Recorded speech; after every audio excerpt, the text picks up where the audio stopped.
शिक्षाप्रद प्रेरक प्रसंग कहानी वर्टिकल बार एक बहुत बड़ा व्यापारी था।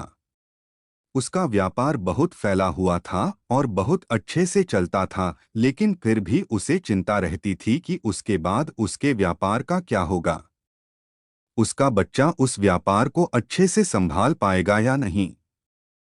हालांकि उसके बेटे ने उससे कई बार कहा था कि मुझे भी व्यापार करने दीजिए, मुझे व्यापार करना आ गया है, मैं सीख चुका हूं। लेकिन व्यापारी पता नहीं क्यों उसे कभी मौका देता ही नहीं था।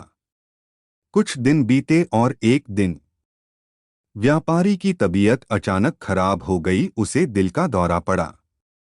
उसे आईसीयू में भर्ती करवाया गया। व्यापारी का बेटा उसके दोस्त के साथ अपने पिता को मिलने आया। थोड़ी देर अपने पिता के पास बैठने के बाद बेटा और उसका दोस्त आईसीयू से बाहर आए।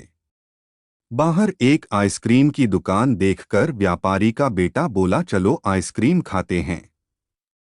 उसके दोस्त को ये जानकर बड़ा आश्चर्य हुआ कि बाप आईसीयू में है, बिजनेस का क्या होगा पता नहीं। और उसका दोस्त ऐसी सिचुएशन में भी इतना बेफिक्र कैसे रह सकता है। वो दोनों दुकान गए और आइसक्रीम लेकर खाने लगे। दोस्त से रहा नहीं गया तो उसने अपने दोस्त से उसके मन में क्या चल रहा था सब कुछ बताया। व्यापारी का बेटा बड़ी शांति से बोला कि दोस्त, परिस्थितियों को स्वीकार करना सीख गया हूँ। मैं श्री कृष्ण का बड़ा भक्त हूँ, इसलिए उनके बताए रास्ते पर चलता हूँ। पहला रास्ता कि कर्म करो और फल के बारे में मत सोचो। दूसरा, मैं तुम्हें एक कहानी बताता हूँ जिसे सुनने के बाद तुम्हें सब समझ में आ जाएगा। रुक्मणी जी, जो कि श्री कृष्ण की पत्नी थी, उन्होंने जब अपने पहले बेटे को जन्म दिया जिसका नाम प्रद्युम्न था, जन्म के कुछ ही दिनों बाद उसका अपहरण हो गया। रुक्मणी जी अपने बेटे के गम में बहुत उदास रहने लगी, रोने लगी। तब श्री कृष्ण जी ने उन्हें समझाया कि हमारा बेटा सब कुशल है जहां भी है, इसलिए तुम उसकी चिंता करना छोड़ दो, खुश रहो और स्वस्थ रहो।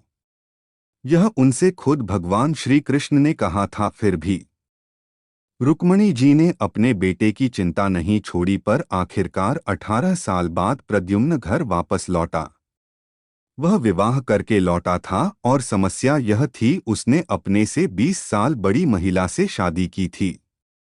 रुक्मणी जी को इस बात की खुशी थी कि उसका पुत्र वापस आ गया, लेकिन इस बात से वो फिर से दुखी हो गई कि उसके पुत्र ने अपने से बड़ी उम्र की औरत से शादी क्यों की। उनको दुखी देखकर श्री कृष्णा ने उन्हें समझाया, जो हुआ अच्छा हुआ, उसके बारे में मत सोचो, उसे स्वीकार करो और खुश रहो। बावजूद इसके कि भगवान ने फिर से उन्हें समझाया, रुक्मणी जी को इस बात को स्वीकार करने में 8 वर्ष लग गए।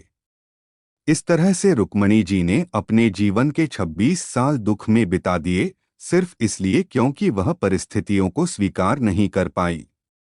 यह कहानी खत्म करने के बाद व्यापारी के बेटे ने अपने दोस्त से कहा कि मैंने परिस्थितियों को स्वीकार करना सीख लिया है। मैं अपने लक्ष्य पर ध्यान दूंगा, बिजनेस भी अच्छे से करूंगा और आगे जो होगा उसे स्वीकार करूंगा। दोस्तों, छोटी सी ये कहानी हमें बहुत ही मूल्यवान सीख देती है कि अगर हम अपने जीवन में आने वाली घटनाओं को डोट स्वीकार नहीं करते तो हमारा जीवन बहुत कठिन होगा, और अगर हम उन्हें स्वीकार करते हैं तो हमारा जीवन बहुत सहज हो जाएगा।